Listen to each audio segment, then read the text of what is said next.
The reason Mark Grayson works as a superhero is because even at his darkest, he never really considers oppression as a means of getting ahead. Black and Blue Suit Invincible is probably the most savage version of his character, and even in it, Mark considers killing only at a last resort.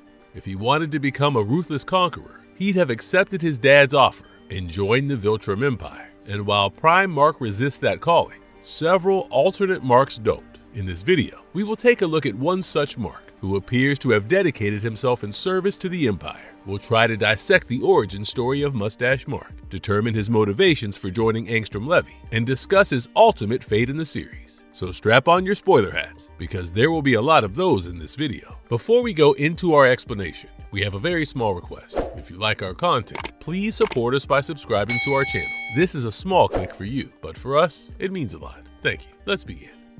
An Invincible that joined the glorious Empire. Mustache Mark's possible origins. So now, here's the thing. When it comes to alternate Mark Graysons that you need to hardwire into your heads, most of them, if not all of them, have led lives that are pretty similar to the Mark that we know. That means that all their dads are Nolan Grayson. All of them developed superpowers at some time around 17, and all of them were more than likely involved with Adam Eve. What makes evil Marks evil is the fact that each and every one of them went through some sort of event in their lives that ended up making them break bad. For many of them, it was Eve's death, because Marks in the multiverse often struggle with reconciling their human lives with their alien origins. And if we're being honest with you guys, that makes complete sense to us. Nolan first revealed Mark's true backstory to him when he was 7 years old. Mainstream Mark was just chuffed that he would be able to fly soon, but that's one possible response out of an infinite. It's far more likely, dare we say realistic, that this revelation is part of the cause behind most multiversal Marks being evil.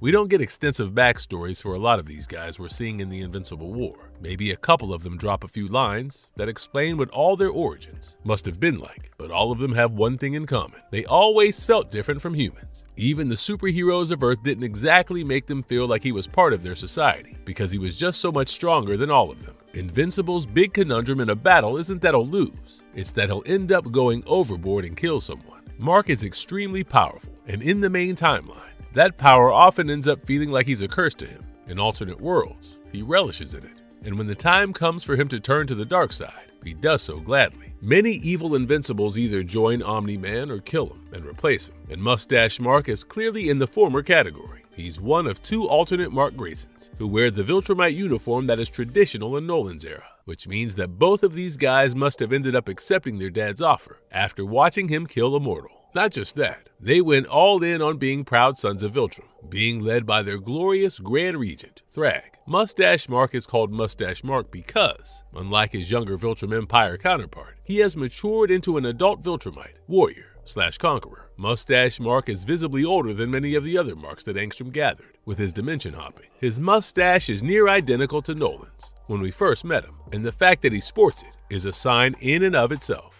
A mustache is an important symbol in Viltrumite culture. As a militaristic society, they value displays of strength above all else, and that extends to how they look. Viltrumite women often keep their hair short or in a bun because they know that war is never too far from them. Viltrumite men wear mustaches to signify their masculine strength. Mustache Mark physically looks to be in his mid-30s, but considering Viltrumite bodies age slower than regular bodies after a certain point, he could very well be in his 50s. Angstrom Levy made sure that when he was gathering Invincibles from the multiverse, that he picked only the most power-hungry of them all, the ones who would stop at nothing to spread chaos throughout every dimension they managed to get their hands on. Mustache Mark's backstory, if we're right that is, must go something like this. After realizing his true origins as part of a race of conquerors, Mark accepted his dad's deal of joining him in ruling over Earth. And once they proved that they were worthy of controlling the planet in the Viltrum Empire's name, Mark was welcomed into the ranks of the Purebloods. As a worthy Viltrumite warrior, he went on to rule Earth alongside his father, whilst helping Thrag conquer other planets. And at some point, they must have figured that Earth was the perfect breeding ground for a new generation of Viltrumites. Something about Mustache Mark's look tells us he followed his dad's path, down to the last letter, because he's got that Death Squadron Nolan look going on. And that honestly wouldn't be too far-fetched of an assumption, unless Amazon decides to give us an extended look into his past, like they did with Sinister Mark. What we're saying here is probably the closest to the official version. In one universe, Mark Grayson accepted his assignment as Nolan's son, and a warrior of the Viltrum Empire. going on to become one of its foremost generals before being recruited by Levy. We're pretty sure he's thinking about adding more worlds to Thrag's rule right about now. If his dad hasn't taken over, that is, because, spoiler alert, Nolan is supposed to be the son of the first Viltrumite emperor, Argal. That makes Mark Crown Prince, and there is a possibility that even after taking control of the Viltrumites, Nolan simply doesn't change anything about their culture. But either way, one thing is clear. Mustache Mark has been fully indoctrinated within the Empire's philosophy, and he will do everything he can to ensure the expansion of Viltrum. From this point onward, we will be referring to events that occur within the comics, so don't tell us we didn't warn you guys, but proceed at your own risk. Mustache Mark vs. Ultra and his fate after the Invincible War. One of the most confusing things about the Viltrumite War in the comics was the number of Invincibles that took part in it. The Amazon adaptation seems to be going all out in gathering every possible variant of Invincible, and then some. But the comics had a more, shall we say, piecemeal approach. It only introduced about 16 Invincibles at the beginning of the war, and several others joined the fight over the course of its duration. In the end, Angstrom was left with half the numbers that he showed up with from that infamous issue 58-page spread, but Mustache Mark wasn't one of them. And we're kind of glad that the person who took him out was a woman whose ideals are the exact opposite of the Viltrumites. We only get to see Mustache Mark in action for like one panel in issue 60, which pretty much covers the entire war. And that's when he's squaring off against the Image Comics crossover character, Ultra. Ultra, aka Pearl Peñalosa, was part of a miniseries that actually sounds a lot like another Amazon property, The Boys. In Pearl's world, superheroes were celebrities, and they had things like their own version of the Oscars. But you know, for superhero stuff, Ultra's story focused on how she was nominated for the highest prize in her industry. But then because of a weak moment, she ended up ruining her own image. She then has to build it back up by fighting a major threat. And though she doesn't win the award, she does end up finding genuine love, which is great for her, because that's what her story was all about. But that is not why Ultra is being brought up here. She's being brought up because she has Supergirl's abilities, with Wolverine's healing factor. She can melt things with her eyes or freeze things with her breath, but she can repair severe injuries in a matter of hours, and she is really strong. After seeing Ultra sock Mustache Mark in the face, we see him dead and torn in half, which would imply that she got the upper hand on him, and that's doubly satisfying because of how oppressive Viltrumite culture is towards traditionally feminine roles. In the end, Mustache Mark died a punk death that was unworthy of a Viltrumite, even though it happened off screen. But that wasn't the full extent of his involvement in the series.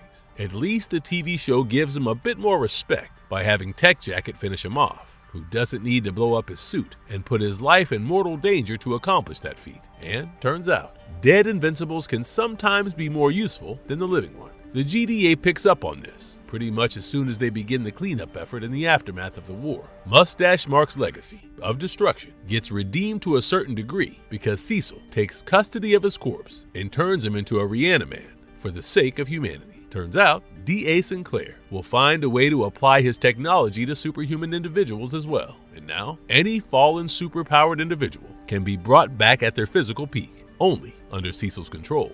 It's somewhat fitting that Mustache Mark ended up becoming a defender for the very people he persecuted in his universe. Because what kind of comic series would Invincible be if it didn't deliver a good message to the kids, eh? But having said that, we hope you enjoyed this video because marvelous verdict. That's all we got for y'all. These alternate Invincibles won't be having more than a cup of coffee's worth of screen time, so enjoy them while they're here. And play this back if you need a refresher on Mustache Mark, because we're pretty sure what we've said is as close to canon as it gets. Let us know what you think in the comments down below. Don't forget to like, share, and subscribe for more Invincible content. And we will see you guys next time. Till then, stay safe, and don't make a dimension-hopping maniac your arch nemesis.